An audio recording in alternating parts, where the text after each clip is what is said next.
Hi guys, आप देख रहे हैं फ्लाइंग करियर पॉइंट। दोस्तों, आप सभी का हमारे चैनल पे बहुत बहुत स्वागत है। दोस्तों, आज हम लोग प्राचीन भारतीय इतिहास के स्रोत के विषय में हम लोग पढ़ रहे थे। तो जिन लोगों ने अभी तक हमारे जो पहली सीरीज के वीडियो को जिन लोगों ने अभी तक नहीं देखा है, हमारे चैनल के प्लेलिस्ट में जा कर के जो फर्स्ट सीरीज़ है उसको आप लोग इससे पहले वाली वीडियो को देख सकते हैं। आज हम लोग उसके आगे बात करेंगे और जानेंगे कि आगे का जो प्राचीन भारतीय इतिहास के स्रोत हैं वो क्या हैं। तो आज हम लोग जो पढ़ेंगे वो विदेशी यात्रियों के वृत्तांत पढ़ेंगे। विदेश जो भी भारत में प्राचीन काल में जो बहुत सारे विदेशी यात्री आए और उन्होंने भारत को अपने अपने नज़रिए से देखा, अपने अपने नज़रिए से समझा और उसको पुस्तक के रूप में संकलित किया, उसको जो है पुस्तक का रूप दिया। तो वो पुस्तक आज हम लोगों को पढ़ने को मिलती हैं। अलग अलग विदेशी यात्रियों की वो पुस्तकें हैं, वो अलग अलग भाषाओं में रही हैं भले ही, लेकिन उसका ट्रांसलेट आज हमको मिल जाता है। तो कौन कौन से यात्री थे वो भारत में आए और कौन कौन सी पुस्तक लिखी, उसके विषय में आज हम लोग डिटेल में जानेंगे। तो चलिए आइए शुरू करते हैं। तो सबसे पहले देखते हैं टेसियस है। टेसियस ये कौन था? ये ईरानी राजवैद्य था और इसकी जो जितनी भी कहानियाँ थी ये आश्चर्यजनक कहानी के रूप में जानी जाती है। इसके बाद दूसरे नंबर पे आता है हेरोडोटस। हेरोडोटस को इतिहास का पिता कहा जाता है। इसने अपनी एक पुस्तक लिखी थी जिसका नाम था हिस्टोरिका। ये 5वीं शताब्दी ईसा पूर्व में ये पुस्तक इसने लिखी थी, यानी कि ईसा के जन्म से 500 साल पहले। नाम था इसका हेरोडोटस। इसकी पुस्तक का नाम आप लोग याद रखिएगा, हिस्टोरिका। इसके बाद सिकंदर के साथ हेरोडोटस ने जो कुछ भी लिखा है वो भारत और फारस के यानी कि ईरान के विषय में लिखा है। भारत के विषय में कि किस प्रकार से व्यापार होता था, भारत ईरान के संबंध उस समय क्या थे प्राचीन काल में। लेकिन इसकी जितने भी बातें हैं, इसने जो कुछ भी लिखा है इसकी किताब में, वो अनुश्रुतियों के आधार पर है या अफवाहों के आधार पर है या सुनी सुनाई बातों के आधार पर है। तो बहुत ही ज़्यादा प्रमाणिक नहीं है इसकी किताब जो इसने लिखी है। इसके जो कुछ भी इसने विवरण दिया है वो प्रमाणिक नहीं है, विश्वसनीय बहुत ज़्यादा नहीं है, लेकिन इतिहास का पिता इसे कहा जाता है। इसके बाद सिकंदर के साथ कुछ लेखक आए थे। सिकंदर के साथ बहुत बड़ी सेना आई थी, उसके साथ में बहुत सारे कवि और लेखक और बहुत तरह के लोग साथ में आए हुए थे। तो इसमें 3 लेखक ऐसे हैं या 3 यात्री ऐसे रहे हैं जिन्होंने अपनी एक पुस्तक लिखी थी। इसमें से पहला एक रहा है नियार्कस और दूसरा था आनेसिक्राटस और तीसरा है आस्टोबुलस। तो इनकी जो भी किताबें इन्होंने लिखी हैं वो प्रमाणिक और विश्वसनीय मानी जाती हैं। इसके बाद है चौथे नंबर पे मेगस्थनीज। मेगस्थनीज कौन था? ये सेल्यूकस निकेटर यूनानी नरेश था और सेल्यूकस निकेटर का ये राजदूत था। मेगस्थनीज ये राजदूत बनकर के आया था और चंद्रगुप्त के दरबार में आया था। ये चीज़ आप लोग याद रखिएगा। मौर्य वंश का संस्थापक चंद्रगुप्त मौर्य रहा है और चंद्रगुप्त मौर्य के दरबार में मेगस्थनीज आया था और इसने जो पुस्तक लिखी थी, इसकी पुस्तक का नाम है इंडिका। इंडिका का मतलब होता है इंडिया के विषय में। ये आप लोग याद रखिएगा कि मेगस्थनीज की पुस्तक का नाम ये ज़रूर पूछता है कौन था, कौन सी पुस्तक थी, तो ये इंडिका थी। इंडिका नामक पुस्तक लिखी थी और ये सेल्यूकस निकेटर का राजदूत था जो कि चंद्रगुप्त मौर्य के दरबार में आया था। 5वां नंबर है डाइमेकस। डाइमेकस के विषय में कहा जाता है कि ये सीरियन नरेश एंटियोकस का राजदूत था जो कि बिंदुसार के दरबार में आया था। और बिंदुसार कौन था? चंद्रगुप्त मौर्य का ये बेटा था।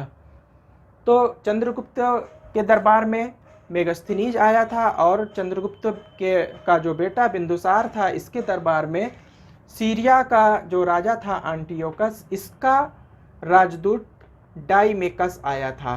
तो याद रखिएगा, डाइमेकस किसके दरबार में आया था? बिंदुसार के दरबार में। और बिंदुसार भी मौर्य साम्राज्य का ये शासक रहा है। फिर 6ठा नंबर आते हैं डायोनीसियस। डायोनीसियस कौन था? मिस्र का जो राजा था टॉलमी फिलाडेल्फस, उसका ये राजदूत था। कौन? डायोनीसियस। डायोनीसियस मिस्र का राजा टॉलमी फिलाडेल्फस का ये राजदूत था, डायोनीसियस। और ये किसके दरबार में आया था? ये अशोक के दरबार में आया था। अशोक कौन था? अशोक बिंदुसार का बेटा था। तो चंद्रगुप्त मौर्य का बेटा बिंदुसार, बिंदुसार का बेटा अशोक था। अशोक के दरबार में कौन आया था? मिस्र के नरेश टालमी फिलाडेल्फस का राजदूत डायोनीसियस आया था। 7वां नंबर है टालमी। टालमी दूसरी शताब्दी ईस्वी में, यानी कि ईसा के जन्म के 200 साल के बाद टालमी आया था और इसने एक पुस्तक लिखी थी। इसकी पुस्तक का नाम था भारत का भूगोल। नेक्स्ट है प्लिनी। प्लिनी पहली शताब्दी में आया था, यानी कि ईसा के जन्म के 100 साल के बाद, और इसने नेचुरल हिस्ट्री नामक पुस्तक लिखी थी। इसने अपने पुस्तक में पेड़ पौधे और पशु और खनिज पदार्थ के विषय में उल्लेख किया है। तो हमें जो है इसकी प्लिनी की पुस्तक से भी काफ़ी बहुत कुछ समझने को देखने को मिलता है।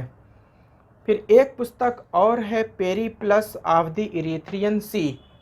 Periplus of the Erythraean Sea, इसके जो लेखक रहे हैं वो अज्ञात हैं। इनके लेखक के विषय में आज तक जानकारी नहीं मिल पाई है कि इसके लेखक कौन रहे हैं, लेकिन आगे जो पुस्तक और पढ़ने पर पता चलता है कि ये पुस्तक 80 ईस्वी में लिखी गई थी। 80 ईस्वी में ये हिंद महासागर की यात्रा पर यह लेखक आया था। ऐसा माना जाता है कि ये पुस्तक जो रही है वो हिंद महासागर के किनारे पड़ी हुई मिली थी और उसमें इसके लेखक का नाम नहीं लिखा है। उस पुस्तक में भारत के बंदरगाह, व्यापारिक वस्तुओं के विषय में विस्तार से जानकारी मिलती है, लेकिन लेखक का नाम आज तक नहीं पता चला है। ये पुस्तक हिंद महासागर के किनारे पड़ी हुई मिली थी। तो ऐसा कुछ लेखकों का मानना है, कुछ इतिहासकारों का मानना है कि शायद ऊपर का पन्ना जिसमें लेखक का नाम दर्ज होता है, जो लेखक अपना नाम लिखता है पहले पन्ने पे, वो शायद फट करके निकल गया होगा, इसलिए लेखक का नाम आज तक नहीं पता चल सका है। लेकिन इस पुस्तक से भारत के विषय में बहुत सारी जानकारी प्राप्त होती है। इसके बाद चीनी लेखकों के विषय में विवरण मिलता है। तो चीनी लेखकों में सबसे पहले कौन भारत आया? सबसे पहले फाहियान आया। ये चंद्रगुप्त द्वितीय के दरबार में आया। यह गुप्त वंश का शासक था, चंद्रगुप्त द्वितीय। तो इसके दरबार में आया और फाहियान ने मध्य प्रदेश समाज के विषय में, मध्य प्रदेश की सामाजिक स्थिति क्या रही है, वहाँ की संस्कृति के विषय में विस्तार से उसने लिखा है। तो मध्य प्रदेश का समाज कैसा रहा है, वहाँ उस समय का कल्चर कैसा था, उसके विषय में हमें विस्तार से जानकारी प्राप्त होती है। इसने मध्य प्रदेश को समृद्ध व सुखी बताया था। इसके बाद संयुगन नाम का एक यात्री आया था चीन से। इसने ये 518 ईस्वी में आया था और ये भारत में 3 वर्ष तक रहा है। इसकी यात्रा 3 वर्ष की रही है।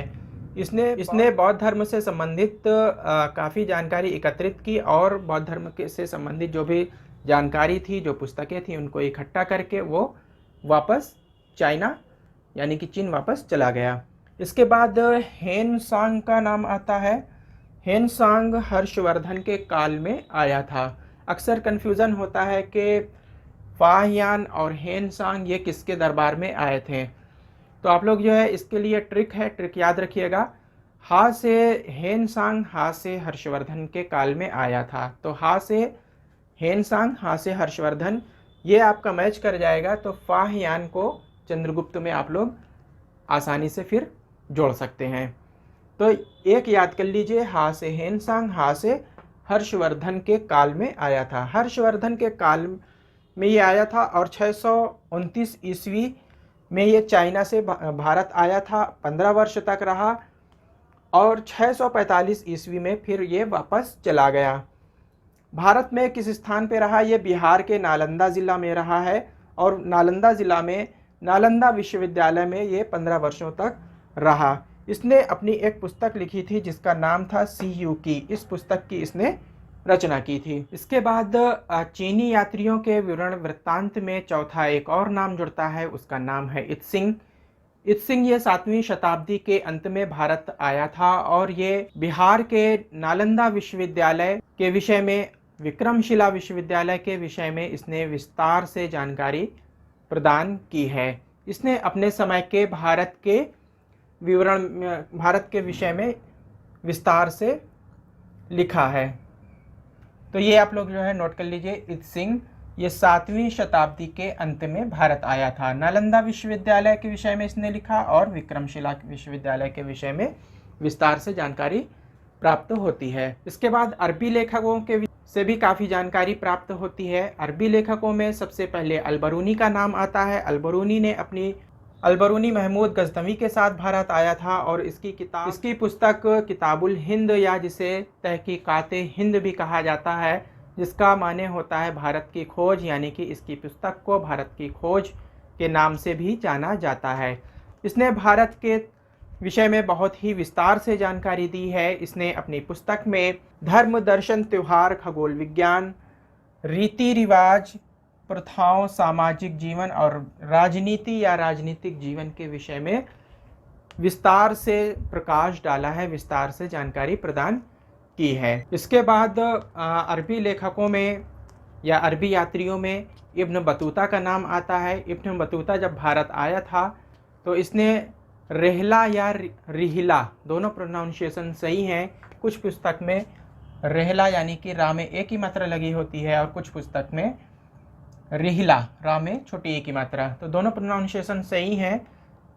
ने रेहला या रिहिला नाम की जो है ये पुस्तक लिखी थी और इसकी पुस्तक से 14वीं शताब्दी में भारतीय उपमहाद्वीप के विषय में विस्तार से जानकारी प्राप्त होती है। इसकी पुस्तक में भारत के सामाजिक जीवन, यहाँ के सांस्कृतिक जीवन के विषय में विस्तार से जानकारी प्राप्त होती है। इसने 1333 ईस्वी में जब ये दिल्ली पहुँचा तो इसकी विद्वता से प्रभावित होकर के जो दिल्ली का सुल्तान था उस वक्त, सुल्तान मोहम्मद बिन तुगलक, इसकी विद्वता से प्रभावित होकर के इसे दिल्ली का काजी, जिसे कि न्यायाधीश कहा जाता है, यानी कि न्याय करने वाला, काजी का काम उस टाइम पे जो होता था वो न्याय देने का काम होता था, न्याय विभाग में नियुक्त किया जाता था। तो काजी जो इब्न बतूता था इसको काजी के पद पर नियुक्त कर दिया था। तो ये अरबी लेखकों के विषय में हो गई। अब गाइस इस चैप्टर को अभी यहीं पे स्टॉप करते हैं, क्योंकि वीडियो बहुत लंबा हो जाता है, तो आप लोग बहुत लंबा वीडियो देखते नहीं हैं और उससे होता क्या है कि जो यूट्यूब की एल्गोरिथम है वो उसको डाउन कर देती है वीडियो को, और फिर जो इसका इम्प्रेशन होता है वो इम्प्रेशन ख़राब होता है और लोगों तक ये वायरल नहीं होती है वीडियो। इसलिए हम वीडियो को छोटा ही रखने की कोशिश करते हैं। लेकिन ये जान लीजिए कि जो पीसीएस की है तैयारी हो या आईएएस की तैयारी हो या कोई भी कंपटीशन की तैयारी हो, 5-10 मिनट में कोई भी टीचर आपको कुछ भी पढ़ा या सिखा नहीं सकता है। तो लेकिन मेरी कोशिश होती है कि बहुत लंबा वीडियो ना होने पाए, लेकिन एजुकेशन की जो वीडियो होती है वो 15 मिनट 20 मिनट से कम की तो नहीं बन सकती है। तो फ़िलहाल अभी इस वीडियो को यहीं पर स्टॉप कर रहे हैं, इस टॉपिक को। आगे कुछ और अभी स्रोत रह गए हैं तो उनको हम अगली वीडियो में लेकर के आएंगे। दोस्तों, अगर ये हमारा वीडियो ज़रा भी पसंद आया हो तो आप लोग लाइक कर दीजिएगा, अपने दोस्तों में शेयर कर दीजिएगा, और जिन लोगों ने अभी तक हमारे चैनल को सब्सक्राइब नहीं किया है दोस्तों, आप लोग सब्सक्राइब कर लीजिएगा, बराबर में लगे हुए बेल का आइकन को प्रेस कर लीजिएगा। किसी भी प्रकार की कोई भी कन्फ्यूज़न हो तो आप लोग हमारे कमेंट बॉक्स में लिख सकते हैं। Thank you very much. I will meet again soon.